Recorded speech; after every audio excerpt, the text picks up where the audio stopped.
First, this hadith is in which book? It is in Bukhari and Muslim. The hadith of raising the hands when going to ruku'. It is in which book? Bukhari and Muslim. If you have doubt in Bukhari and Muslim, you are not a Muslim properly. Or you are not a Muslim at all. Because we got our Sunnah, the most authentic of it is in Bukhari and Muslim. Those who are the Qur'aniyun, they call themselves Qur'aniyun. We only want the Qur'an. We don't want the Sunnah. Which deen are you practicing? How are you going to pray? Show me in the Qur'an. Bring the Qur'an. I'll give you $100,000. I'll give you $100,000. A challenge. Take it to anybody today.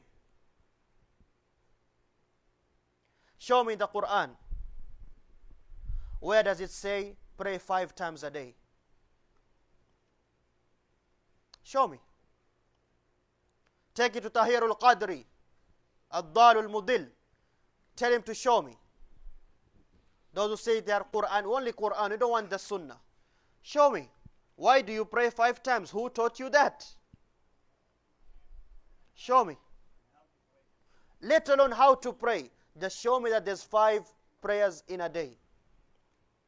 And why don't you pray Fajr now? Why don't you pray Fajr now? Show me. Why not? Show me in the Quran. Where is it said so? Why do you pray Dhuhr 4 rak'ahs and not 10? Why don't you pray Fajr 1? You know everybody's just waking up from sleep. You're tired. Let's pray 1 and go back and sleep. Why not? Show me in the Quran where it says that.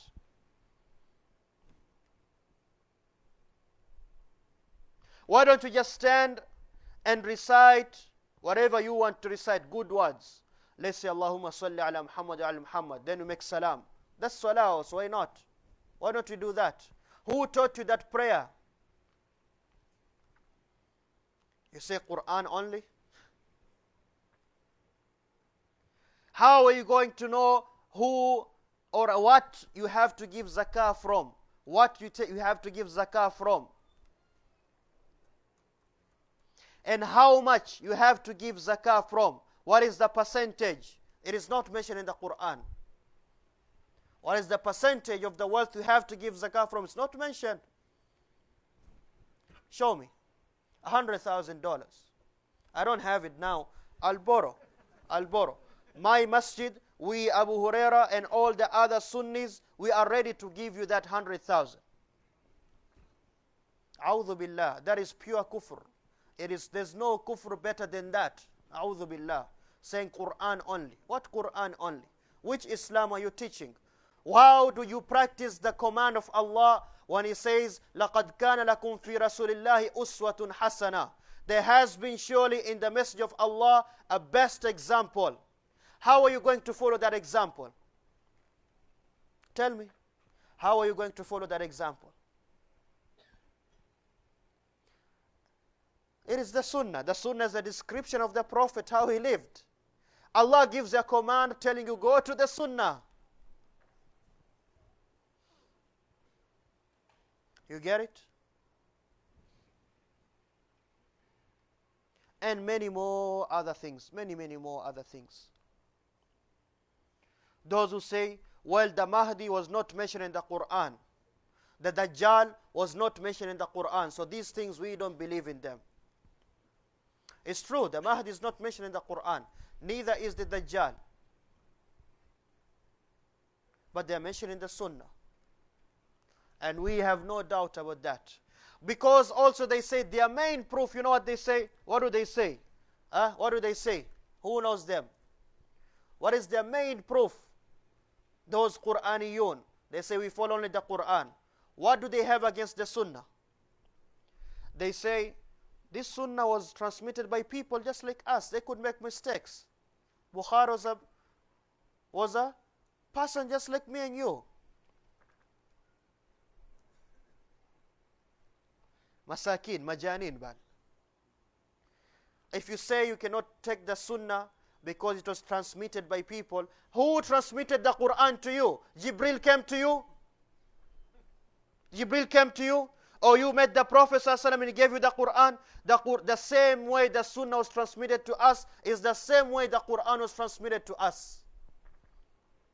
If you reject the Sunnah, you have to reject the Quran also. Because they are both given to us by the Sanad. Fulan he taught Fulan, then Fulan taught Fulan, then Fulan taught Fulan until us today. That's why all of us, or most of us here, alhamdulillah, who did not grow up here, you grew up wherever you grew up from, you are taught the Quran and you read the Quran even before you knew what the Mus'haf looks like, right or wrong. Your Shaykh taught you. قُلْ هُوَ اللَّهُ أَحَدٌ قُلْ هُوَ اللَّهُ. That's how the Quran was taught.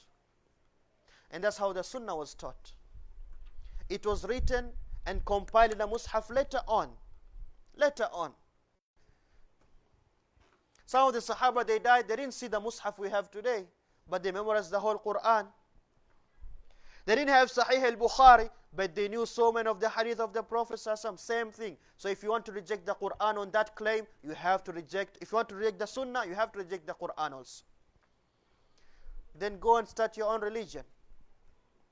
It's free, you know.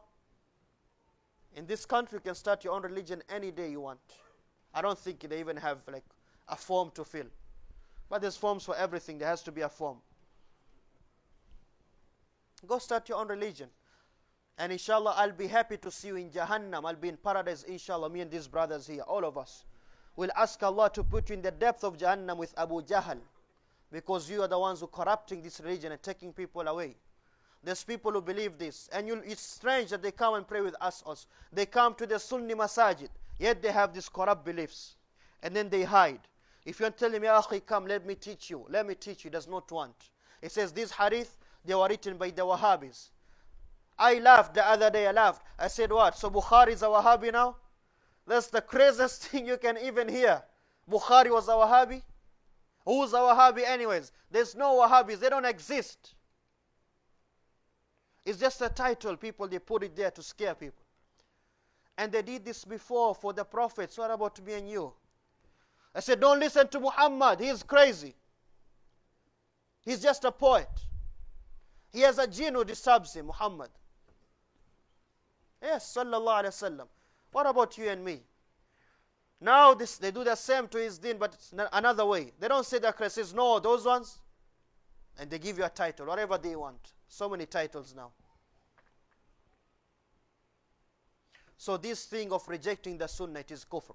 Whoever rejects one hadith, which he knows is authentic, he knows it's authentic, Bukhari and Muslim, all the hadith which are in Bukhari and Muslim are authentic. Except for some minor mistakes in the wording, but the actual hadith is authentic. Maybe the narrator made a mistake in the actual wording, but the hadith is authentic, no doubt. Whoever rejects that and he knows, he has left Islam. Because the Prophet ﷺ says, أَلَا إِنِّي قَدْ أُوتِيتُ الْقُرْآنَ وَمِثْلَهُ مَعَهُ. I have been given the Quran and something like it, which is the Sunnah. And the Prophet ﷺ, when coming back from the Hajjatul Wada' at Ghadir Khum, he stayed there and he said, أَلَا إِنِّي تَرَكْتُمْ فِيكُمْ شَيْئَيْنِ. I leave for you two things. If you hold on to those two things, you'll never go astray. Kitabullahi wa sunnati, the book of Allah and my sunnah. And then he extolled them, encouraged them, wa ahlu bayti, take care of my family, take care of my family. We ahlu sunnah, we love the ahlu bayt. We love the family of the Prophet sallallahu alaihi wasallam. We cannot become a true Muslim until you love them. That's why when you say the salat on the Prophet sallallahu alaihi wasallam, you say Allahumma salli ala Muhammad wa ala ali Muhammad, in the family of Muhammad. Those are not like me and you. Those are special people. And when you say Ali Muhammad, are those who followed him. Those who followed him. Taib, this is very, very important. So if you have that brother of yours who has these crazy ideas, talk to him. Don't talk to him like how I'm talking to you right now. Talk to him in a good way. Say, Ya akhi, come. What do you have? What's the problem with the Sunnah? These are the only points he'll ever mention. Because most of them, they don't even know what they're talking about. And ask him these simple questions.